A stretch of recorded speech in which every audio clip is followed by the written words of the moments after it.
Najpogostejši problem pri podjetnikah pa podjetnicah, da niso uspešni v svojem poslu, je predvsem to, da nimajo dovolj strank oziroma da nimajo konsistentnega dostopa do toka strank.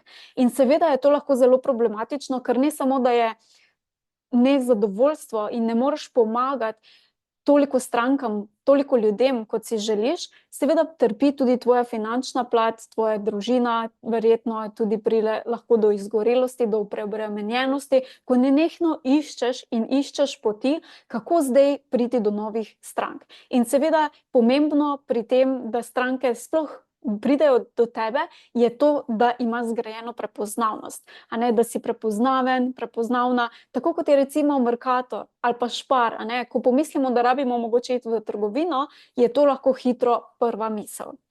In zraven prepoznavnosti pa je zelo pomembno, da potencialna stranka reče da in se odloči za nakup, predvsem zaupanje. In zaupanje na dveh področjih. Zaupanje v to, da je rešitev, ki jo ti ponujaš, res tista prava, ki bo rešila njen problem, in na drugi strani tudi zaupanje, da si ti prava izbira, ki bo to rešitev dobila.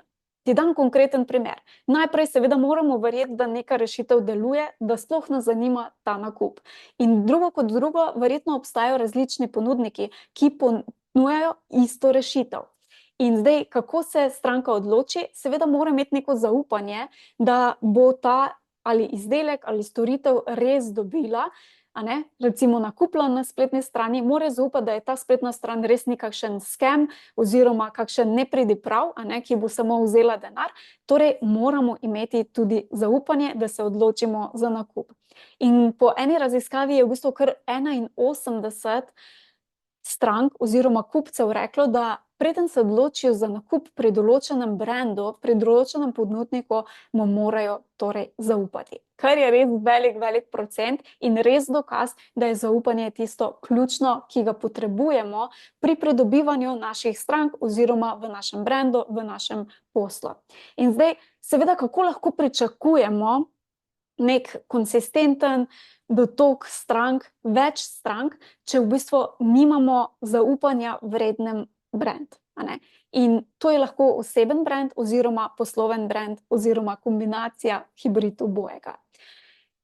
Kaj je pomembno torej, da začnemo graditi na zaupanju? In zaupanje ni nekaj, kar zgradimo kar čez noč, lahko je hitreje, lahko je, ampak običajno, sploh če imamo kakšne višje cenovne oziroma za vsak posel je v bistvu zelo dobro, da nekako gradi zaupanje na dolgi rok, a ne?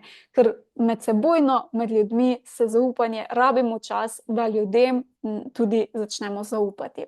In zdaj, kako zgraditi takšen brand, ki bo vreden zaupanja, ki bo magnet za tvoje idealne stranke, pa seveda ni mogoče tako enostavno, kot se zdi na prvi pogled, ampak lahko je pa mogoče enostavneje in hitrejša pot, če poznaš oziroma če imaš nek navigator oziroma zemljevid.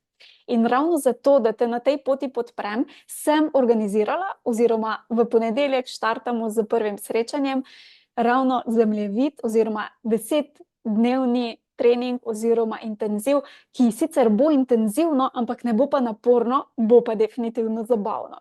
In imeli se bomo fajn. Tako da te povabim, da se nam pridružiš na tem 10-dnevnem izzivu Zemljevid do legendarnega branda. Svojo brezplačno vstopnico lahko rezerviraš na spletni strani mod.si/zemljevid, link bom pa pustila tudi spodaj. Tako da, jaz te lepo vabim, če si seveda želiš ustvariti, poznati, torej prejeti zemljevid, ki te bo po korakih vodil, kako ustvariš res takšen brand, ki ti bo prinašal denar, osvobajal čas in pa hkrati pustil tudi v svetu en taki čudoviti pečat, potem si definitivno na pravem mestu in vabljena oziroma vabljen.